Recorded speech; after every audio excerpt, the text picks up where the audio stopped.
Everyone, and welcome again. Tonight is part 2 of Design Shape Your Space. And we're going to kick straight off this evening. But just as a reminder, the meeting is being recorded and may be used or posted online after the class. And also as a reminder, if you have questions for Michelle, please type them into the Q&A at the bottom of the screen and I'll ask her any questions I get during the breaks. And you're also welcome to raise your hand if you would like to ask your question directly to Michelle. And so straight over to Michelle. Okay, well, we will get started. I'm going to go into full screen. So I apologize, everyone. I try and keep the camera up, but we were trying to get it to switch between the slides and the speaker because I understand you guys had a hard time seeing some of the demonstration things. So it looks like there's some setting that has changed. So you guys will only get to see the screen, but for what we'll do is when we get to questions and answers, if you have questions, I'll go ahead and pause the share and that should bring my video back up.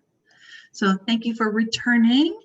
Welcome to part 2 of our special topic on Shape Your Space. And we're excited to have you back. So Christina is still here tonight, and I'm sure she'd be happy to answer any of your program or rebate questions, and she can jump in and answer those. But just a quick reminder that there is this great rebate program being offered. So just a quick review. Hopefully you had a chance to think about your outdoor space and how you're going to take advantage of this kind of new piece of property you get to play with. And thinking about how's that going to function for you? Is it an outdoor room, a passageway, a garden, or a combination of those three? And then just a quick reminder of what some of these conceptual bubble diagrams look like. This would be an example of an outdoor room. Generally, I see people trying to locate these in the more private area of the yard, front or back, a little bit closer to the house. Generally along the public sidewalk, that is what we call like the public-private transition area. So sometimes that can be a nice place for some plant to provide a little bit of separation. And then we have, this would be what a conceptual diagram looks like if maybe you were going to take that space and create walkways, and create a little bit more of a grand entrance to your house. And then a view garden sometimes looks like islands of planting with little maintenance paths that circulate between them. There's been a trend for pollinator gardens lately in a lot of our classes. So that could be a nice solution maybe for your front yard where it's got a lot of flowers and some of the hummingbirds and darting around to keep it interesting outside. So we're going to look at today, kind of pick up from those conceptual bubble diagrams and be looking at how we can use landscape design to solve problems on our property. And those include things like getting curb appeal, climate mitigation, so that's keeping your house cooler, brush management if you happen to live in a fire hazard area, security or privacy, and how to use that landscape design to control rainwater or stormwater through your property. So before we jump into those solutions, just wanted to point out that we tend to design in the 3 dimensions. So unlike other art professions where maybe you're painting on a canvas, with landscapes, we kind of view that from all different sides. And one of the ways that we kind of strategize with that is we create these layered plantings. So generally we have kind of a background plant, a middle ground plant, and a foreground plant. And that actually lets your eye be able to see a lot of different colors and textures and keep that planting area interesting. If you were creating islands like we saw in that bubble diagram for the view garden, sometimes we have these islands. So we really just kind of create that layer back to back to create that island. So generally we have the taller planting in the middle and then middle ground, and then again, small plants along the walkways to keep it feeling open and not overgrown and minimizing your maintenance. So one of our design solutions is curb appeal. So a lot of times people are maybe planning to sell a house in the near future. So they want to plan to make it attention getting, or maybe they just want it to be attractive to the neighbors driving by, more of a view garden type setting. And so one of the ways that we grab attention to people driving by at 20, 25 miles an hour in a car is we place large massings of plants together. And so you can see these big bold colors of the purple and the yellow being kind of complementary. So very eye-catching with this gray-green grass, kind of anchoring that. It's almost a Mediterranean palette there. And I think this is nice, just this big swatch of orange flowering. That's actually lion's tail plant. So we try to look for simplicity and these groups or drifts of planting and keeping that simple. And then wayfinding's a way we can solve the way people navigate to our house, to our front door, and we can provide cues in the landscape to give people direction. And this is a great example. This is a housing development up in Carlsbad, and all the front doors are located on the side of the house. So if you've never visited this house before, you would approach it and not be very sure if you go right or left to get to the front door. So we can add things to the landscape by adding wider paths to direct somebody visiting and see enhanced paving and the widened path as being a visual cue to bring them to the right location, minimizing any overgrown areas.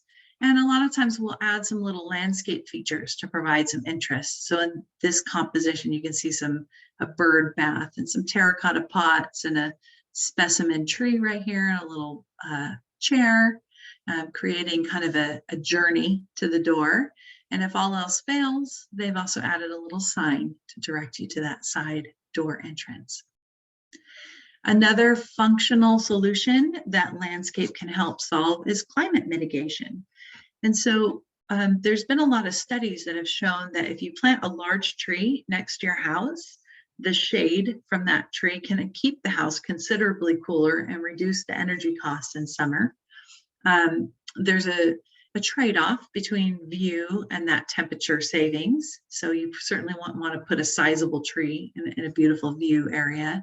And also if you happen to live in a brush management fire hazard area, we don't like to plant large trees close to our structures to protect from fire. But for some of you, this might be a solution to maybe you don't have air conditioning and that's not in the budget to add to your house. So a well-placed tree can go a long way in keeping that house cooler. And if you're going to try this strategy, we do recommend thinking about a deciduous tree. So deciduous trees drop their leaves seasonally. So it allows the sun in the winter to warm the house, and then it keeps the house cool in the summer months when it has its full leaf canopy. And then just a quick touch on brush management for fire hazard areas. So generally, there's consistency among the different municipalities in our region that generally you see an irrigated zone that's located close to the house. There's a separation distance where trees are placed in relation to the house. We always like to keep trees at least 10 feet away from the house from the edge of the canopy at maturity. So you kind of have to plan what's the full size of that going to be, and then make sure you've got an additional 10 feet of a buffer, because we don't want to create a fuel ladder to your house. We want to avoid flammable plants in any zone. And generally, there's an outlying zone 2 or zone 2 and zone 3 that is a non-irrigated zone, but one that we go through and we thin the plants down. We don't ever clear to bare mineral soil because that can cause erosion problems. And it can also cause kind of the annual invasive grasses to move in, which can be a very flashy fuel in and of themselves. And it's important to note that if you don't own the land, maybe if your property line stopped right at the fence line and that land beyond yours is a wildland agency or the county or someone, you're not allowed to go in and thin it. Your brush management responsibility stops at your property line. but you can ask for permission to go in and thin that. And some owners or controllers of that open space make it easier than others. A lot of that has to do with what kind of environmental resources are on the other side of the fence there. There is some really great resources in the County of San Diego, and it includes a list of undesirable or flammable invasive plants that you would want to avoid if you live in a fire hazard zone.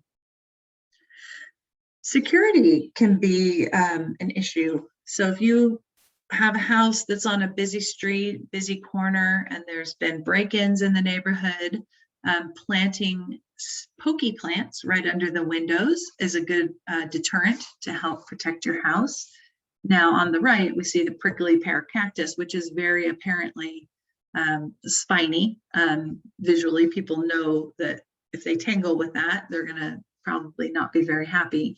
But there's also plants that look more tropical and lush that still have very, very significant spines too. We actually use a lot of those around our parks and some of the, small little strip malls to protect from that and help people, deter people from camping in places they shouldn't be. So those are a couple great examples of some good barrier plants. And then we talked a little bit last time on sometimes your neighbor might have a collection of off-road vehicles or might choose to store their trash cans right off the side of your property. And every morning when you walk out the house, maybe you look at those and it's not the best view you might have in the morning. So you can always on your property place some screening shrubs to kind of create a green wall and hide that view beyond. These are a couple examples of some smaller size shrubs that wouldn't take a lot of maintenance to keep shearing and pruning. The Podocarpus mackii, the shrubby yew, is a popular choice. Just be aware there's some other Podocarpus that are quite large. So you want that mackii specifically. And this is the Pittisporum tenuifolium. Silver sheen is one that's a little bit bigger. The Oliver twist looks very similar, just stays a little bit smaller. And then stormwater management. This is becoming ever more important in our region, both to the understanding of collecting our rainwater and being able to use it to supplement our irrigation water and not having to pay more money for importing water from far away, but also to protect our coastal areas. And since I know many of the people that are attending this class live in those coastal areas, this is really a strategy that we're starting to see applied to residential properties. It's been in place for about 10 years or more at the commercial institutional, but we really are required at those larger design projects to capture our stormwater and either allow it to infiltrate down into the ground or capture it in some kind of a cistern or a rain barrel. So these are strategies you can use on your yard. And if you're someone who maybe has raised beds and edible plants, the rain barrel capture makes a nice supplement to your water. And I know when we stop for a break shortly, Janine has done this with success in her garden. So when we're looking at how we're going to manage stormwater, one of the first things that we want to do is determine what are the non-permeable surfaces on our property, the semi-permeable surfaces, and the permeable surfaces. So non-permeable surface are where water does not infiltrate. So our roofs are a great example. We're hoping that water doesn't infiltrate through our roof into our house. It generally sheds about 100% of the water. Concrete, asphalt, and pavers with some kind of a cementitious sand joint certainly fall in that category. Semi-permeable surfaces include decomposed granite, cobble, gravel, and compacted soil. We also have permeable pavers. So those don't have a sanded joint. They have a little opening, about a ½ inch opening between it, and water is able to infiltrate down into the layers below. And then we have permeable surfaces. So those are our landscape areas with a lot of, plant growth or amended or mulched soils. So if you're trying to assess your property, it's important to understand how water is shed off of your roof. And that's a real, significant contributor to water moving through your landscape. So Google Earth or another aerial program like Google Maps has a satellite view, will help you understand how your roof kind of articulates and how water sheds off of it. You can see on this particular roof, this whole plane actually sheds forward into this lawn area. So that's a great area to maybe target for collecting water. Looks like this over here too. This big area is shedding forward and supplying that lawn area.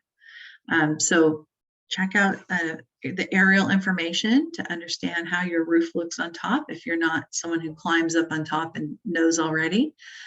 And then you can use that kind of base plan or that aerial plan that you print out and start to divide up the areas that drain forward into your new landscape areas. And we then kind of divide that into squares and triangles and calculate the area of each of those spaces. So you can see for all these little squares and triangles, we have our little formula, and we have 496 square feet of roof area that we think drains forward onto this lawn area in this example. So then we can determine the amount of water we would expect to collect. So a pretty simple calculation is to use a 1-inch rainfall. It's actually the average rainfall in San Diego is a bit less. It's actually 0.55. So this 1 inch will be a little bit oversized for the amount coming off the water. And we designed that to an 86th percentile storm with that 0.55. And then you're going to times that times your area of collection, and then times 0.62. And that's going to give you how many gallons that we would expect are coming off that roof area. Now, sometimes we design swales. So maybe that swale is, 12 feet long, 14 feet wide, and 6 inches deep or 4 inches deep. So we need to compare gallons to cubic feet, because that's what the swale is designed to hold a volume. So the way we'd make that conversion is we'd take the gallons from the first formula, divide it by 7.48. That's going to give you your cubic feet, so a volume of water. So there's a ton of more information and calculation support. That's a real quick run through. But if you're very interested in these stormwater calculations, I do recommend that you download the Sustainable Landscape Guidelines, and it walks you through in depth on stormwater management for residential properties in our region. So the other thing that we have to be careful if we're trying to design to manage stormwater on our properties is we want to create a safe envelope of where to send that water. So we like to have setbacks from our house, a minimum of 5 feet from foundations. I think you guys remember the video last time. I like to keep it 10 feet away. I always want to protect the house at all costs. 10 feet from other buildings, that would be like your neighbor's building, and 3 feet from hardscape edges. And if you have expansive clay soil or some other reason that your soil infiltration or percolation is low, you're going to really want to work with a professional to help make sure you're diverting and infiltrating water in a way that your land can handle it and not cause property damage. You can also collect water through rain barrels and cisterns. So we'll look at some of these strategies in a minute. This is actually a picture of my former staff's family, and they were given direction by a local city to permit some interior renovations. They were told by the particular city to disconnect their downspouts and put the water into the landscape. So they followed that direction exactly, and the contractor, disconnected it from the curb exit cut that was historically there. He even lined up this little nice brick channel along the house of the wall.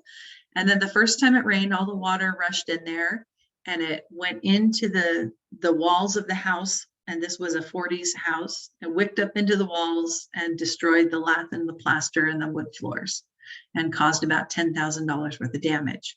So we want to make sure that we divert that water away from the house and are protecting the structures. So we try to establish what is our safe zone to infiltrate water.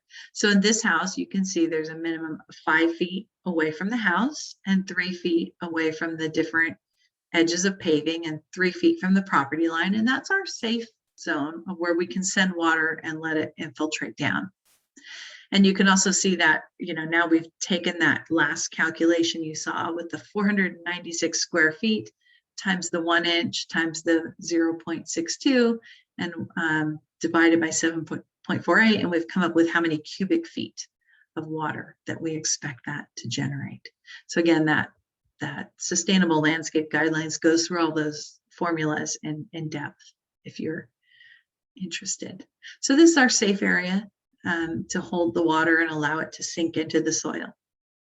So the goal is, newer thinking is to keep rainwater on site. That helps protect all of the urban runoff that goes into the ocean and picks up a lot of chemicals and brake linings and things that have been sitting there all year on our roads and our surfaces, and prevent some of that from migrating into our natural waterways and ocean. So if we're designing for stormwater, we want to slow down the speed of the flow. We want to kind of move it away from the house and store it in a basin, spread it over a wider area, and allow it to sink into healthy soil. So some of the ways that we would accomplish that on a residential site is we can have these kind of basins or dry creek bed kind of effects. So if this example, the basin is 14 feet long and 12 feet wide and 4 inches deep, that would hold 50 cubic feet of water. So you can plant it. A 4-inch drop is not significant. It's hardly noticeable if you're planting shrubs in there. So a nice way to accomplish stormwater management on your property. If you had an existing downspout like my old staff did that went out to a curb cut, you can actually use that piece that's out to the curb as an overflow.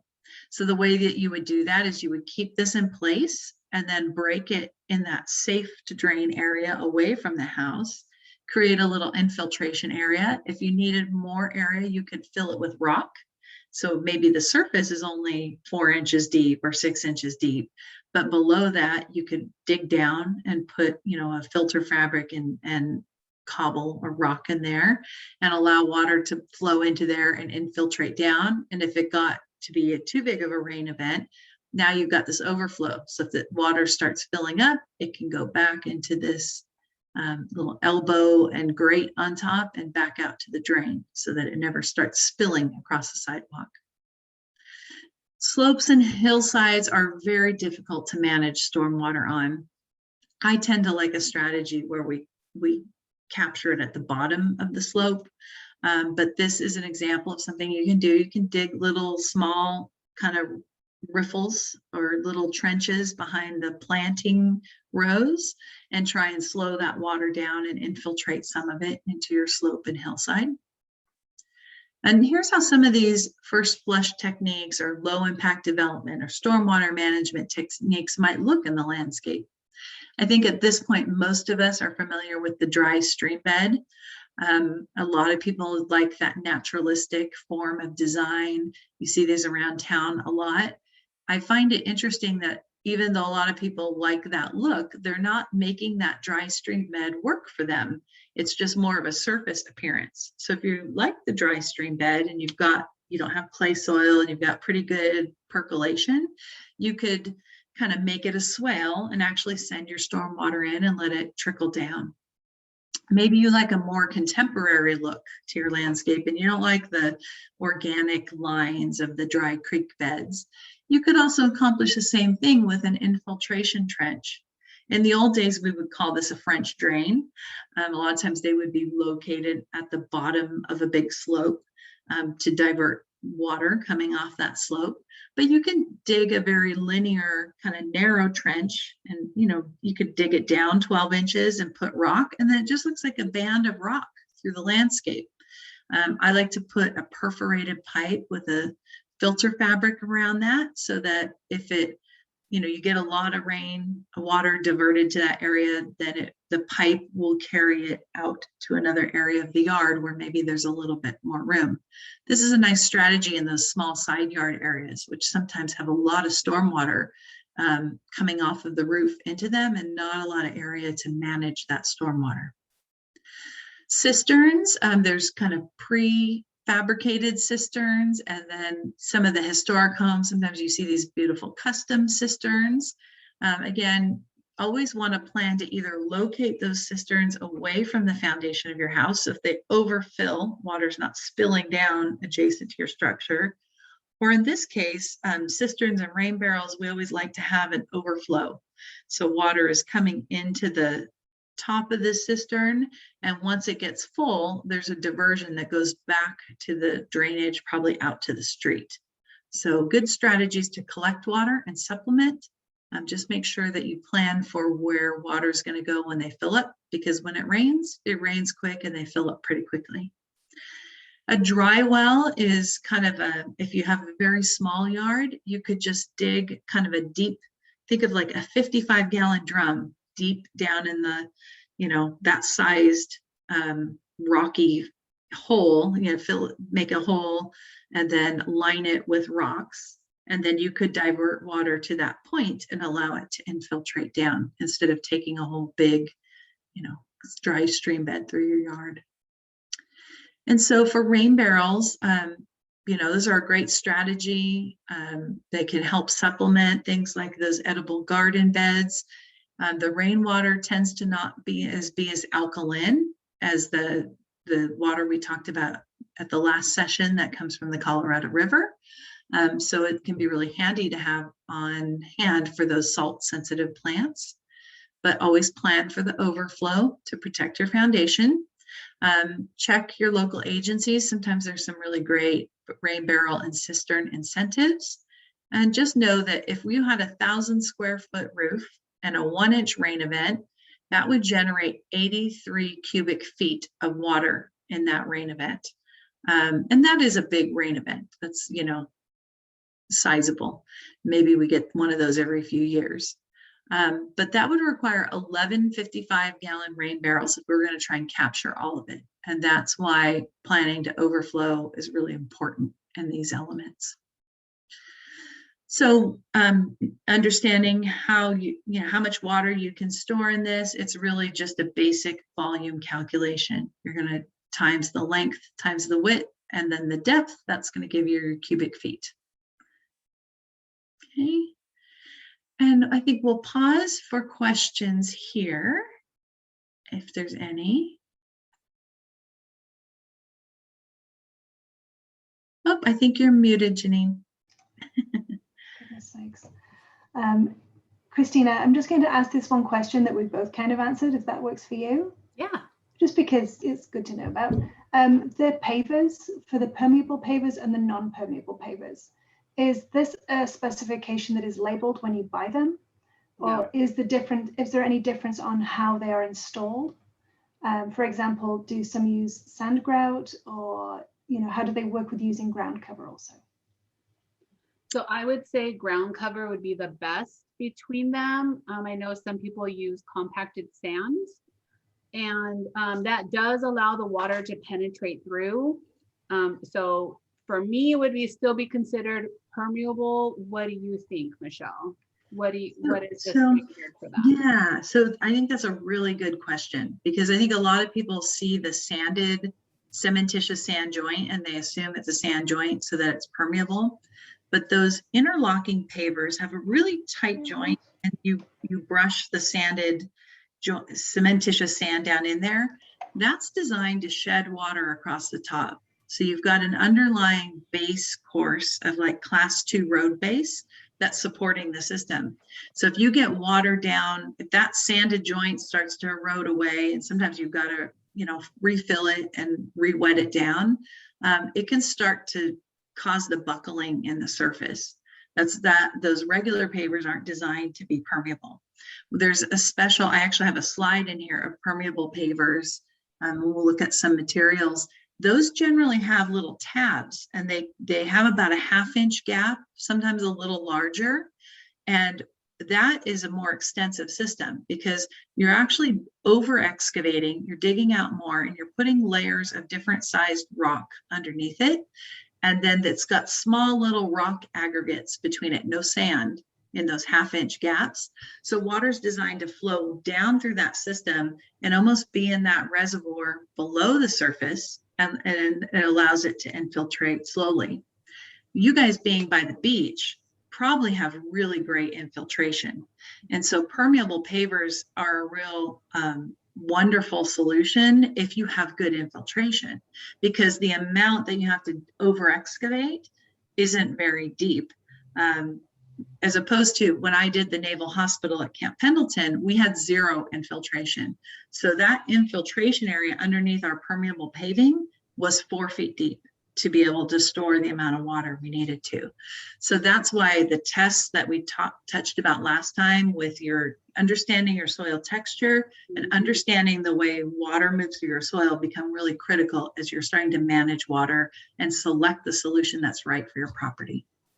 That's good, yeah. So you definitely need to know your soil type, like she's stating, for those. Mm-hmm. Okay, that's the only question we have at the moment. If you want to keep on going. Right, we will keep going then. And I did just want to say that the soil testing and also the different types of soil are in the landscape design book that everybody has, just to give them another reference when they actually do the soil test. Yeah, nice. Yeah, I think we added that stuff in the not too distant past. So, yeah. And so we're going to get into the more fun part of design for those of you who are creative spirits. We're going to start looking at that functional use diagram that you guys will be working on or have worked on, and start looking at how we actually start to create the different forms that would go in a landscape. So when we start to consider forms, we can select from geometric forms or naturalistic forms. And we use forms to kind of provide visual order in a space and provide edges between different spaces in the landscape. So rectangular forms and square forms would fall under this, are formal and they're considered man-made. These are simple forms and they relate to many of our building materials and construction methods. So if you think about bricks, or in this design, there's this lovely decking. They come in squares and rectangles. So if we're having a design that's squares and rectangles, those materials fit really well. If we have more irregular shaped or round shapes, then we have to do a lot of cutting and more labor to install that material. So the way that you would transition from those earlier bubble diagrams to kind of a framework of your design forms is I like to draw a grid underneath the bubble diagram. And then you can start just pulling out different blocky sections and tying those together with little passageways to create the forms of squares and rectangles. And then, popular with the advent of the Mad Men, mid-century modern craze, we're starting to see a lot of these angular hexagonal forms that we haven't seen in quite a while. So these are less formal than rectangular forms, and they can be interesting in the landscape. And the way that we would transition from our bubble diagram into forms is you could draw a 90-degree grid and then a 45-degree grid. So that gives you some reference points to kind of shape these spaces. This lower picture was this same house that you saw the view garden where the water shed into the California wildflower meadow swale. So there were a lot of these angular forms on that house.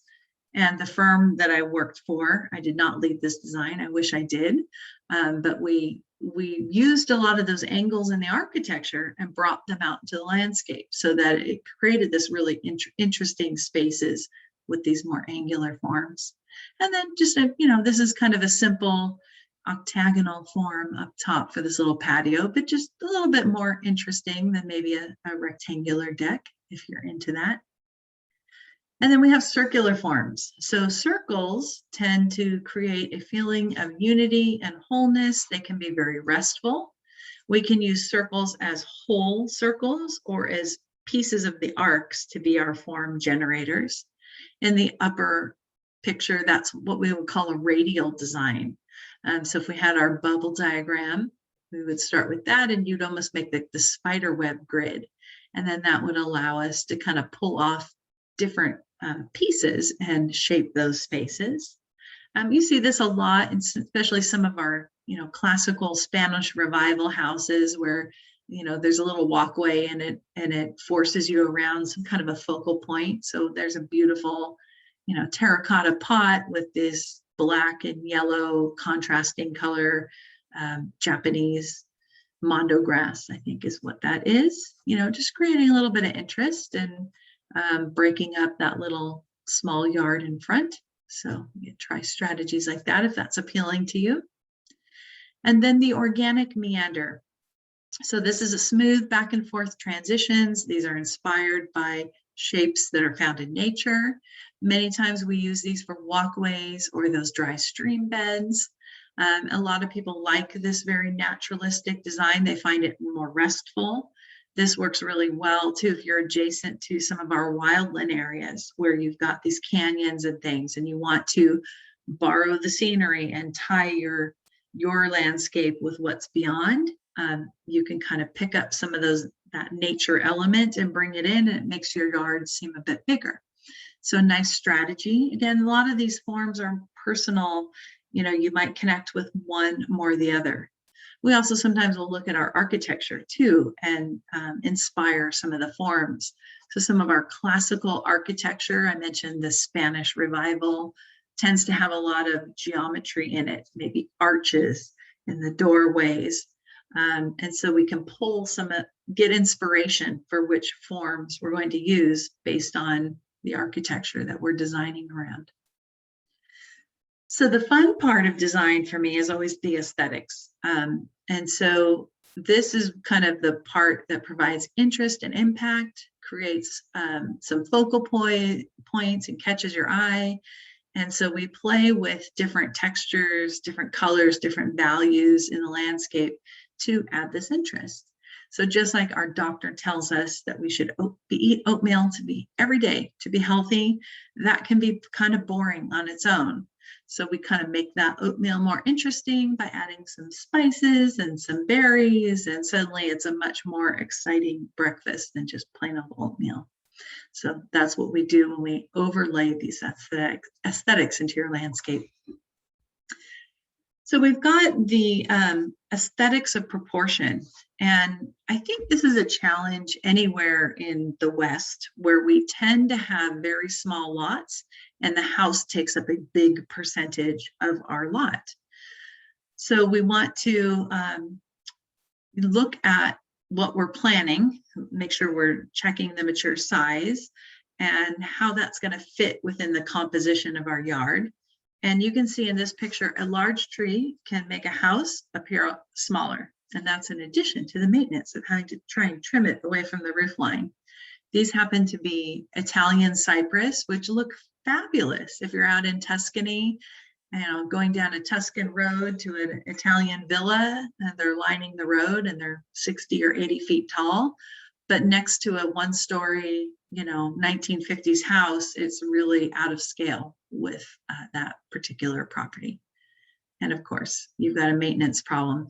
Some of these plants should come with warning labels. It looks so cute as a little, 5-gallon plant that's 4 feet high that grows very quickly to this big, huge size. So this is an example of using a similar, if you like Italian cypress, which is a gigantic tree, there's cultivars that are much smaller. So this is called Tiny Tower. Italian cypress tiny tower. And I think, this is probably about its mature size. It gets about 15 to 20 feet tall. They've got some beautiful architecture here too, very Tuscan inspired, Mediterranean stone and clay tile roof. But I think that you can see the proportion really fits the scale of a Southern California house a lot better. And then there's also this concept of unity. So what I see a lot of our participants do is they're really hyper-focused on the patch of turf they're removing. And so they replace plants just in that patch of turf, but then it almost seems out of place compared to what else is in the yard. So as designers, we try and take some of the plants that we're adding maybe into the central portion of the yard and spreading them out to other areas. And that creates a more unified experience. So you can see there's this nice little senecio ground cover that's kind of blue-green, and then they've lined both sides of the driveway. So it's kind of like mimicking, they've got some of the aloes here, they've added some of the aloes on this other side of the driveway. So start thinking about repeating materials in your landscape, and that will help create a more unified landscape. And then color. Color is a lot of fun to work with. It is one of our most powerful art elements to work with. And it really can kind of set the tone of your landscape. So we can use, if we want a very soothing, restful landscape, we might use very low contrast or monochromatic colors or cool colors. So colors that fall in the purples and blues and maybe greens.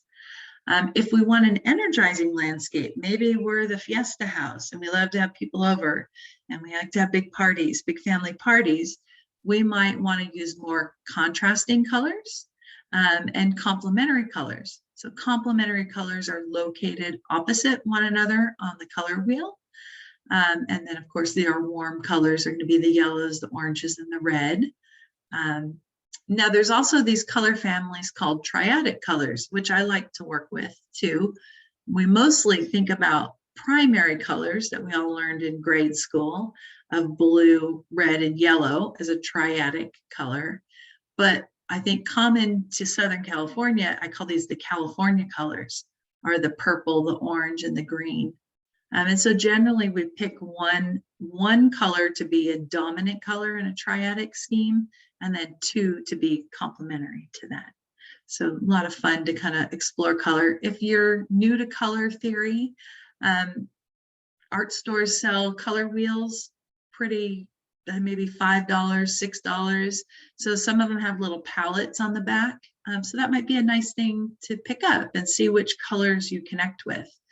And to help set the mood of your landscape. So you can see this is kind of more soothing. It's a little bit more muted. You've got kind of these burgundies and grays. It's a little bit cooler colors. Here we've got some kind of those triadic California colors, right? The orange, greens, looking, getting a little bit more lively. And then now we've really moved into the warm colors. So quite a more energizing plant palette. So if you're someone who has a very stressful job and you really want to come back to your house after a long work week or a long day and be able to kind of relax, think about the forms, those naturalistic forms. Think about kind of these soothing colors, and that will help set the tone for that landscape and serve how you want to engage with it. So lines are similar to the forms. We can have these very curving, naturalistic lines. These provide a relaxed, informal feel. This is an example of, kind of the classical architecture having a lot of strong forms in it with some of these window arches and the columns. And so in this design, they're really taking inspiration to that and having some very strong geometric forms with this little roundabout in the center with the topiaries being little circles and the central fountain and some of these angled lines coming into it. So it's a more formal feeling space. And that really invites people to use those spaces very differently.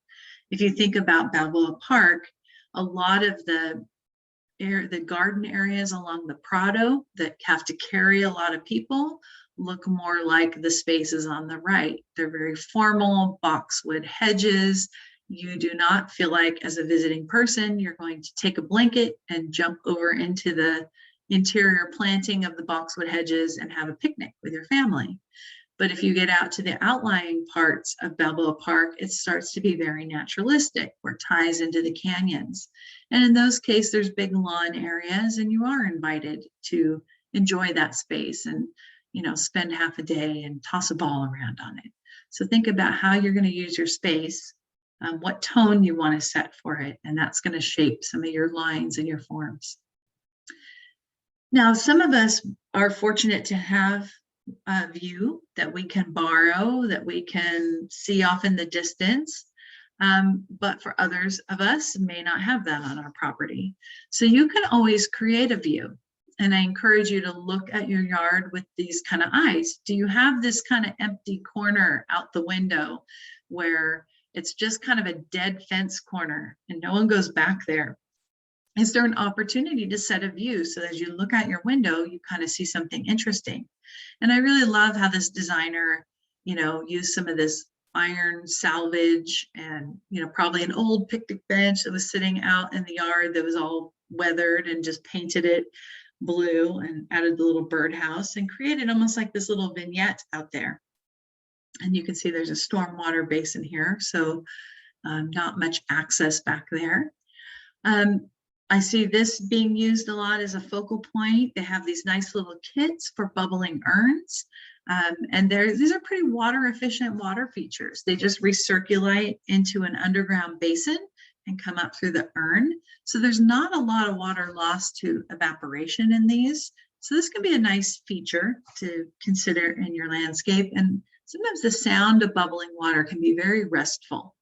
And if you have some background traffic noise from a large street, a block away, this can actually drown out a lot of that kind of background white noise that may not be desirable. Some other ideas for focal points. There's a lot of inexpensive green wall systems that are coming on the market. So that might be nice for dead space. I love this use of kind of the traditional kind of Cantera fountain, and they filled it with succulents just draping out of it. I mean, to me is more beautiful than having water in it. Just a specimen tree, so a little Dracaena. In this is a little outdoor kitchen area, but then there's just kind of this interesting shaped tree against this blank wall in the back, or a little sculpture, from maybe your travels, can kind of set some interesting elements in your landscape. And then we also look at texture and contrast. So this is kind of going to provide some interest and impact in the landscape, catches your eye. And so we can look at plant textures. Here's a great example of a very fine textured grass.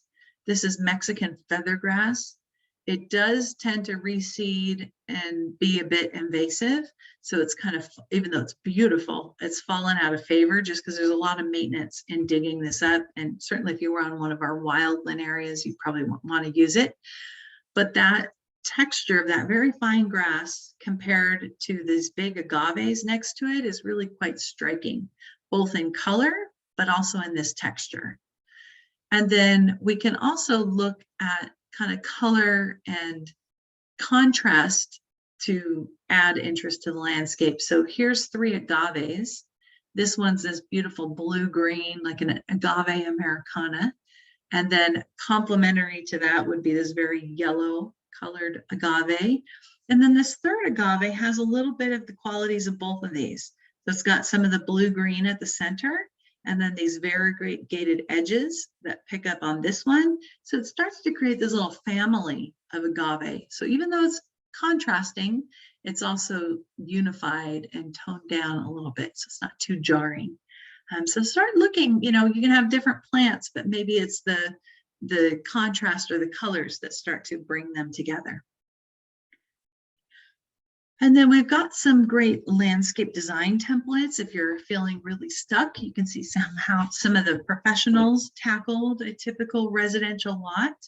I understand Christina is going to be posting them on their site for your use, but that link will also take you there.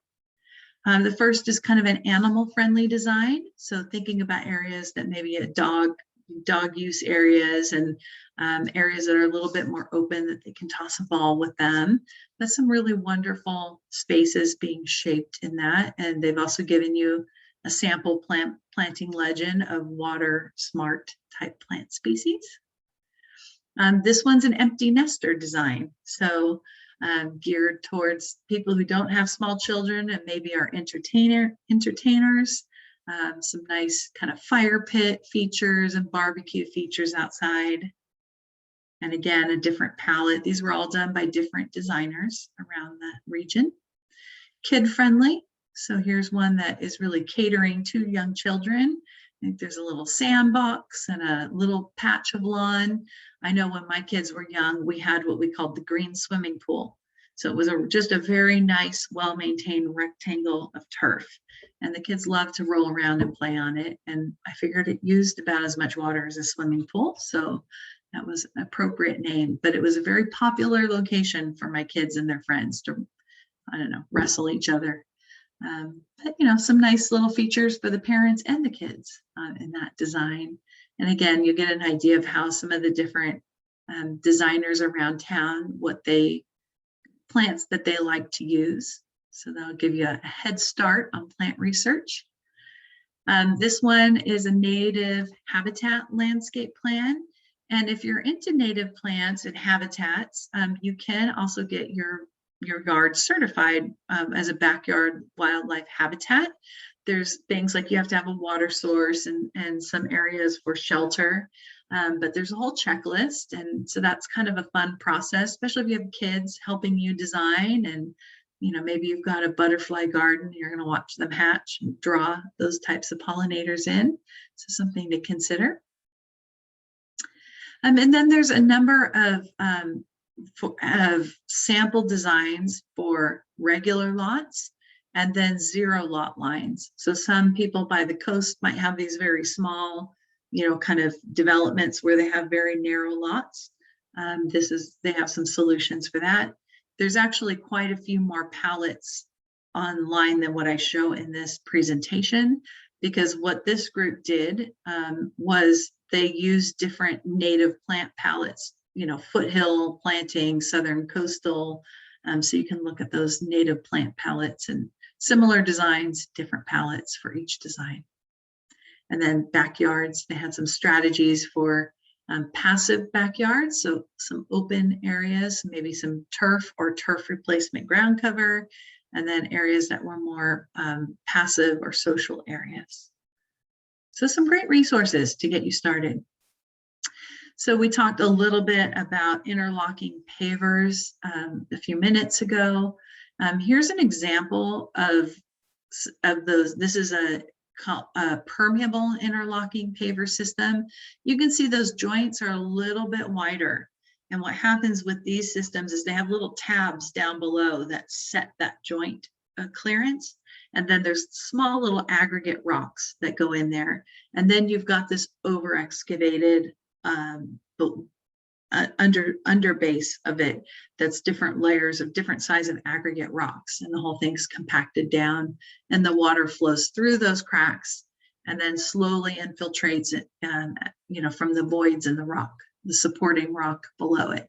That's different than a non-permeable interlocking pavers, which is mostly what you see around town. Those you would not see these half-inch areas with aggregate. Those would be really tight against each other, maybe 1/8 of an inch with kind of a sandy looking surface. Those are not designed to infiltrate. If water is getting down below the surface, it could compromise the surface. Stone and brick are pretty common materials. Christina mentioned landscape joints.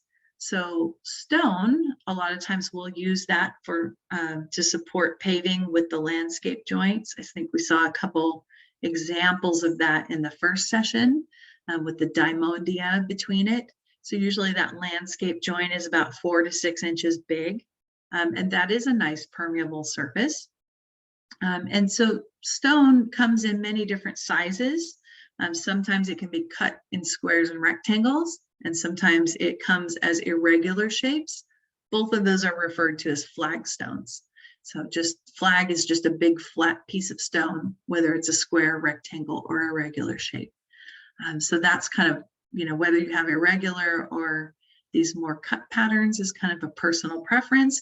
But no, you can either put that stone on top of concrete or class 2 base and have it be impermeable, or open up the joints and add landscape plants between it and make it permeable.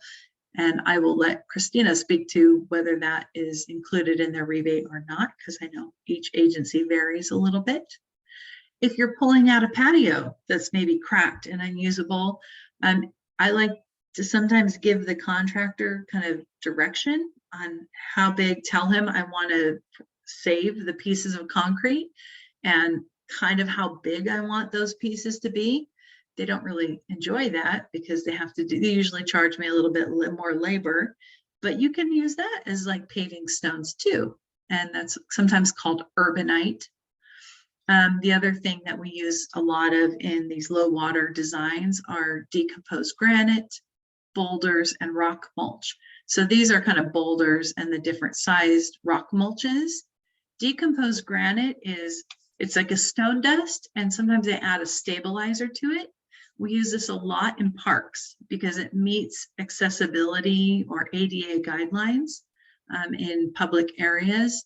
I haven't found it being as successfully used in residential properties because it almost becomes a bit dusty. So if people have wood floors, they're tracking in this dust and it can kind of scratch the wood floors. We also can't use it on any kind of a slope.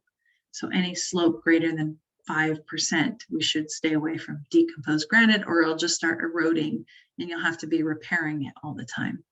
But in the right place, it can be a nice colorful paving type. And then so if we think about design materials, part of our materials are our plants that we choose. So, obviously we're targeting some lower water use plants. And in our region, I have found our participants to get very overwhelmed by the amount of plants that we can grow. And it just seems overwhelming to choose from 2,000 or 3,000 plants. So what we've tried to provide you guys is some palettes to get you started. And so we ask you to start tackling plant selection by thinking in themes.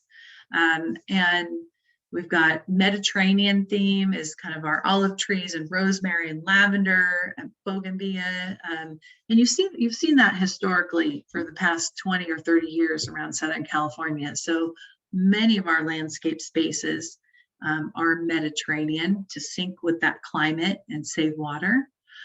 Contemporary is becoming more popular, again, especially with this resurgence of mid-century modern. And in contemporary design, we're really looking at limiting our plant palette and repeating plants and creating these strong grids of plants. So that's kind of the signature of contemporary design, if I had to say. Meditation.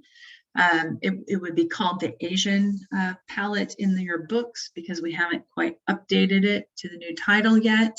But you're really looking to the Far East for inspiration, a more asymmetrical design with plants that a lot of these junipers, these low-growing junipers and boulders and flagstones.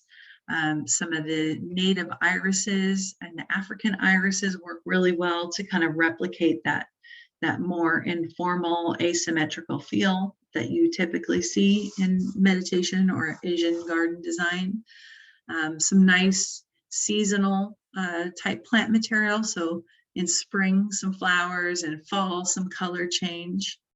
And I really love our tropical palette because when I think of tropical, obviously it's down by the equator and it has abundant sun and abundant water. And so the plants have enough energy to grow these big leaves and very vibrant colors, which is very different than our local climate. But the fun thing about our tropical palette is you can kind of emulate that with low water plant material. So, like you can see in the right-hand corner, one of those big agaves, big leaves, and these brightly colored kangaroo paws in this design and some lush green foliage in there. And so, that's I think the wonderful thing about thinking in themes and then having your research be a little bit more targeted. Hopefully it'll make it manageable. There's other themes in the back of that book too. So feel free to check those out. And then you guys, I guess, have a copy of this, but in the back, you will see it. You can also download a PDF be able to read it on your Kindle or something like that if you prefer. Okay, but we are clipping along nicely, I think. Do we want to, is there any questions that I should pause for? No, we don't have any more questions at the moment. So okay, you're welcome to. We'll go on to the challenges here. So a lot of people have these narrow parkway strips. A lot of people that call them hell strips. So you can take some inspiration from our local parkways and medians for how to treat those areas. A lot of that depends on, you know, do you live right by school and you have a million little feet walking through these areas? Generally, these parkways are not included as part of your property, but maintained by you. So it is like that public right-of-way element. If you don't have a parkway, usually the first 5 feet of your property is the public right-of-way. Usually a lot of our utilities run through there. And that's why you're not allowed to put any kind of permanent structures like walls in these spots. But, you know, you can, you know, go with the formal, rigid nature of these spaces and create linear gardens. Sometimes these ones that cut across are nice if people are pulling up to your front yard and they need to get out of your car, maybe guests. You can create these strategically placed bands of, you know, gravel or brick or some other paving material to provide access across that zone. But this particular one in the upper corner is actually stormwater management. So water drains into this. This is right down by the Embarcadero. And I thought just kind of a very kind of contemporary stormwater feature in a very linear arrangement. So you could certainly create something like that in front too. You can work some curvilinear designs into those linear spaces by playing with some of the strips of paving and kind of these, you know, fluid lines of planting. Again, it's always nice when we can kind of create a massing of plants that kind of carries your eye along and makes it look more, I don't know, more cohesive than a lot of different types of planting in there. And what's nice is if you have a very small front yard, you can mimic some of those plantings on the other side of the sidewalk outside the parkway. And when you start unifying the parkway with what's on the property side of the parkway, it makes things look more, a little bit larger. It makes your front yard look larger. So it's an optical illusion. So you can play with some of these curvilinear designs. You can make some naturalistic designs. This is actually a native wildflower meadow. So kind of fun to see those seasonal plants pop up. This is kind of the dry, almost like a dry stream bed effect. Some of the boulders and lots of gravel and just minimal planting. And then this is definitely a more garden-esque strategy to that space. So these are used to manage stormwater in some cases, you know, if you're really short for space, you might be able to do some amount of water management in there. Sometimes they can be quite small to manage a lot of water, so keep that in mind. But we already looked at this one as a nice linear. Here's a clear swale where it drops down, so you can see water is directed into that parkway. This is curb cuts into the middle of the street, but there's your dry stream bed effect. So if you needed some place to infiltrate, maybe you have standing water that occurs there, you know, seasonally, and you just need some to divert that water. Yes, do I hear somebody jumping up? Yeah, I'll get the fish soup. Oh, No, it's good. On mute. Okay, and then we're going to go a little bit into implementation. So kind of the process for implementation is we normally start with demolition of our existing landscape. We might recontour the earth. So sometimes we want to put those swales, right, for stormwater, or sometimes we want to build up mounds so that we, maybe if we have a poor draining soil, we're importing some of that more sandy loam soil to grow those arid climate succulents. We like to amend the soil, adjust our irrigation to take care of existing plants and then the new plants we're planting, place our plants. So we kind of spot them in first and move them around so they're just right. Install them, maintain them. So weeding, remulching as it starts to thin out. They might need a little bit extra like organic fertilizer to keep them nice and green and growing. And we can expect 2 years later or 2 rainy seasons after installation as our establishment period. So as we look at implementation, are you a do-it-yourselfer or are you someone who prefers to use professional services? And, you know, determining that is really a personal choice. It's kind of a trade-off between cost versus labor and time. And you can also kind of do an in-between option, which means to be the general contractor yourself. And that what that means is maybe you're the main person and you hire the guy who's going to do the planting and irrigation or the softscape. And then you're going to hire this guy who's going to do the hardscape. And so you're saving a little bit of money by managing those different trades to complete your design. If you need help with design, there's a few places you can turn. The American Society of Landscape Architects has a site. We have a San Diego chapter, and there's a consumer resources page, and it lists designers that work with residential clients. There's the Association of Professional Landscape Designers. They also keep a list of people working locally. Both of these organizations are professional organizations, so they're, you know, I think their members are going a little bit above and beyond where they're investing in their local professional practice. Usually there's a more education involved in any of these groups. So these are good places to turn for help. The difference between landscape architects and landscape designers is, as a landscape architect, I'm licensed by the state of California. We go through a pretty rigorous testing process at both the national and then the state level to be licensed to do business in San Diego. We carry big insurance policies on our design. So just like a doctor would carry errors and omissions or general liability. And we tend to work on projects that require permitting. So these tend to be larger projects that the city might require a designer to do a planting and irrigation plan, sometimes a hardscape or amenities plan. The Association of Professional Landscape Designers or landscape designers within the state are considered unlicensed professionals. They are supposed to design at the single family residential area only. And then it is assumed that you would then work with a contractor to implement that design. So they don't really design in a way that tells a contractor how to build something. They don't have the liability and the licensing to do that, where landscape architects do. And then if you just needed help with irrigation design, there's an association called the Irrigation Association, and they have a certified irrigation designer credential. And you can go on their website and find an irrigation designer near you. For installation and repair, there's a state group called the California Landscape Contractors Association. They also have a San Diego chapter, and they keep a list of contractors who work with residential clients.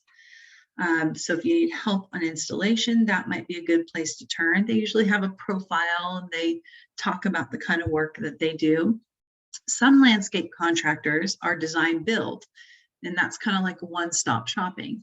So they have some expertise in design, or they work with designers in-house or as consultants, and then they'll build the project. They're only allowed to design projects they intend to build. But that can be, if you're someone who doesn't like to manage a whole bunch of different people, that can be kind of a time-saving effort to go with someone who's design build. I'm a designer and specialize in design, so I think you get better designs working with a designer and then managing a contractor to build it. But that's a personal opinion, I would say. There's some very, very talented contractors and designers that work in the design build capacity. So just do your research on anybody you hire. Again, certified irrigation professional, also at the Irrigation Association. They keep a list of contractors that just specialize in irrigation. If you're a do-it-yourselfer, there is a ton of YouTube instructional videos out there. And I know last time I kind of showed you that retro 1800 product that converts from your spray heads to drip irrigation. I know there's some really great YouTube instructional videos that you can watch and show you how easy that is to do that. And then for any licensed professional you hire, you should always check their license. Again, landscape contractors and landscape architects are licensed by the state of California. It's very easy to check their license number. Licensed contractors are required to put their license number on every piece of paper they send out. They give you a business card, it should have your license number, their license number on it. Any website, any sign on their truck, any proposal, every piece of paper that they send out needs to have their license number on. So it's really important to go take the step and go on to the licensure board and make sure that their insurance policies are active, that the license is actually assigned to the person you're dealing with and not a cousin or somebody different. Landscape architects, we don't have to put our license number on every piece of paper, but in both of these license checks, you can type in our names and our license should, we should pop right up with all of our details. And so when hiring a contractor, just be aware that we have a lot of options in Southern California for landscape design and implementation. So for the implementation part, what the state requires is that you hire a licensed landscape contractor for installation work in excess of $500. And they must list their license number on all of their advertisements, proposals. Make sure you check it, see if it's active and in good standing and no complaints have been recorded. Make sure to check that the license number matches who you're negotiating with, and ask for client references and verify by checking them. Things that can go wrong when hiring an unlicensed contractor. And we actually have added this into this program because we had one of our participants have some problems. And I've had to work with homeowners who have hired unlicensed contractors, and it's become a big issue at the city to try and correct the work they've done. So they may not obtain this proper city permits or community approval. And ultimately, you're responsible for repairs to correct unpermitted and unimproved work. I just helped clients that were within the city of San Diego that were fined $250,000. So basically the city was going to take their house for unpermitted work that was done. And they had hired consultants. They'd already spent about $100,000 on different consultants needed to remediate that work. And it was just going too slow for the city. So they actually had to go to court with the city, and they did win. They got some extra time to finish their work, but that was simply because their neighbor recommended a contractor. They had 2 new little babies and didn't understand this system, and the contractor told them he could build all kind of retaining walls and did it, and another neighbor complained to the city code enforcement. So be really careful if you're doing big projects to make sure you're in the hands of the right people. Sometimes you've been seeing this with pool companies a lot. They dig the hole and then they take off with your money. And if it's not a licensed contractor, there's not really any recourse to get your money back. So be careful of that. And this is one that I've personally experienced. We had a landscape contractor, a roofing contractor, get injured on our property. We were very fortunate that the company covered him. He was not supposed to be on our project. He had been laid off by the company. So we did the right thing. We hired a licensed contractor. We checked their license, and we still had somebody get injured on our property. And luckily, the owner of the company put him back on his payroll so that the insurance would cover his injuries. But if you're hiring an unlicensed contractor and they're injured on your property, they could potentially file a claim against your homeowner's insurance policy. So those are the things that can go wrong. Hopefully we don't deal with any of those, but I think those are important to talk about in our region. And then we have this wonderful landscapecontest.com. I see that California American is a participating agency in this. So if you've designed a really beautiful landscape that you're proud of, think about entering it. So they do awards every year. There's cash prizes available. So great opportunity to show off your beautiful work and your investment. And again, it sounds like you have the books, but you can also grab some of those resources here. And then there's those on-demand videos that really support a lot of the learning of this content that you can check out too. And I guess this is the code that you guys can use now that you've completed these 2 sessions to get ready to apply for your turf rebate. Yes, so this is the code that we are using for customers, future customers or customers who weren't able to make this webinar to email to me to show proof that they completed the course. So thank you so much, Michelle. Yeah, I'm going to stop share so I come back on screen. So I apologize, everyone. I always like to be up in the corner so you can see me and feel like it's just not a computer to you.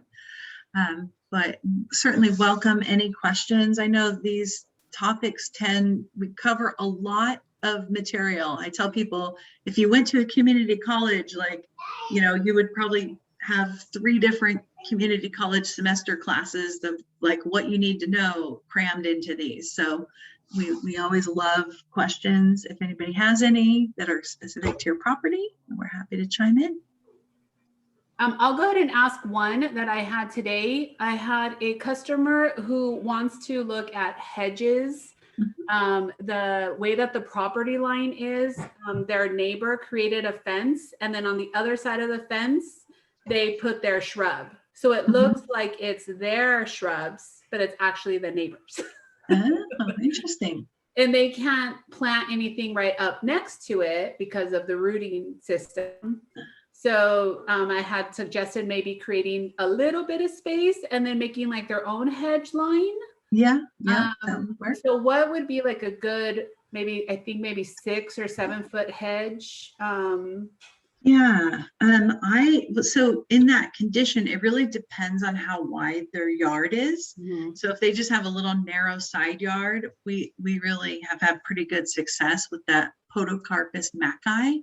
That gets about 3 feet wide. Again, make sure it's that maci, M-A-K-I, because there's giant Podocarpus, which would just become a maintenance problem. The other, there's only a couple that I know for those little skinny tall ones, is the Callistemon Slim Jim, or Callistemon Slim. And so that's the red bottle brush tree.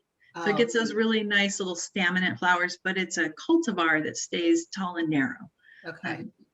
And then if they have more space, I really like the Pittosporum Silver Sheen, is a little bit bigger, or the Oliver Twist, which you saw earlier in this presentation. To me, they're not very dense shrubs. So you get some of the light and the movement of the twigs through that. It's got really dark branches and then this kind of silvery foliage. And I think it's almost like a lacy veil that you look through to me. Yeah. So it's not so dense. Okay. But that's always a real challenge on residential sites, is how do you provide the screening without being out there constantly hedging and maintaining, something that is just huge. And, we don't have the Hollywood lots generally to have the big Hollywood shrub. So. Yeah, exactly. And then in regards to the permeable and non-permeable, for this rebate, if the water goes through, it's permeable. If the water runs off, it's not permeable. There you go. So that's great. We're trying to be, we definitely want to be within the sustainable landscape, but we also want to let our customers have the option and have, some variety, I should say. Yeah, and I think that I'm on board that if you're managing the water, I think managing the water is a really important sustainable strategy. And so you shouldn't be penalized for managing your water without necessarily having planting included. So I think good job. We actually just got a question in as well. Could you recommend a ground cover that works well between flagstones? Yeah, I really like a ground cover called silver carpet, or the scientific name is Diamondia margaritae. And that's just, it's a real walkable type, we call it a turf replacement ground cover. And you see it in all the home improvement stores and the nurseries. They sell it in flats, and you don't need to mow it or anything. There's a newer one called Carapia Lipia nodiflora, and that creates a nice matted green plane. They just replaced a huge segment of it a few years ago at Maricosta College, and pulled up some of their turf. So it's almost a walkable ground surface, but I think it would do real well in that condition also. Perfect. Yeah. That is all of our questions at the moment. I did have one more from a customer. Actually, a few customers had this question.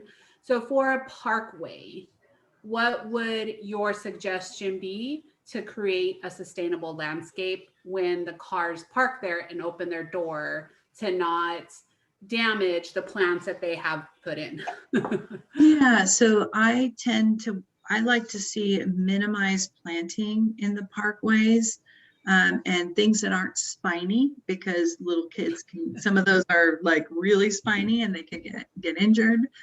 So you're gonna, you can look for some of the succulents, which can be a little bit more sturdy, but maybe be conscious of they need to stay small and not have big spines on them.